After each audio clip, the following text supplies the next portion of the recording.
I don't know if this has popped up into your news feeds, but it's definitely been across mine multiple times and obviously been sent to me as a link by all kinds of people over the last week.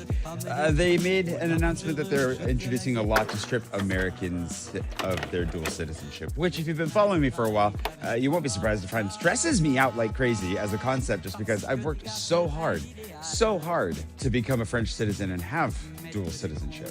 And I don't want to lose either of my citizenships. So I thought I'd reflect a little bit on this today, especially because I'm not sure what I really have to add. That feeling of not knowing what to do about it is also indicative of just kind of where we are today on a number of fronts as a whole.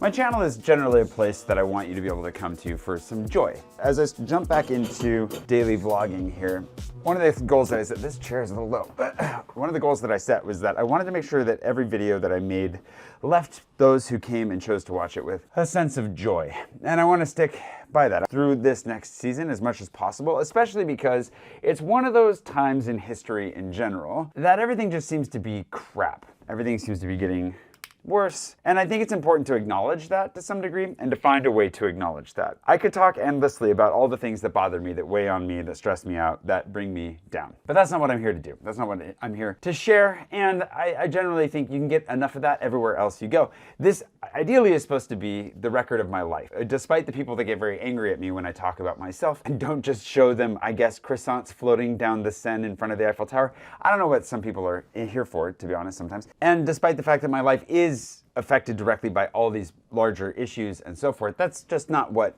I set out to do here. So 99% of the time, I want to make sure that we are having a good time. And that I'm helping to maybe inspire you to come to Paris and have a great time, maybe move here one day. What is the value that I bring? What are the stories that I'm here to tell? What am I here to leave you with? One of the things that comes through in comments and how people engage with me and why people end up becoming patrons and so forth is I either inspire hopefully a great trip to Paris or even a change of life and a move to Paris. And as a result, the threat of having my citizenship removed by either government under which I find myself a citizen, or two, the government's not what I'm a citizen to, that has a real direct impact on whether or not maybe you'll even want to move to France, kind of a thing. And so I thought I'd kind of ruminate a little bit on how it affects my life and how it affects the future. Obviously, I don't have to make any decisions. Everybody that I've talked to about this recently has been like, it's not going to happen. Nothing's going to go through. But I think it's important to reflect on these things. If for no other reason, then it helps to remind us of the value of the thing that we could potentially lose. I've always had this fear that in getting my French citizenship, there would be, I don't know if it's an evil eye or there would just be people in the States in particular and in France that would look at me as some sort of pretender or some sort of traitor, some sort of person that's like, why would you want to leave your country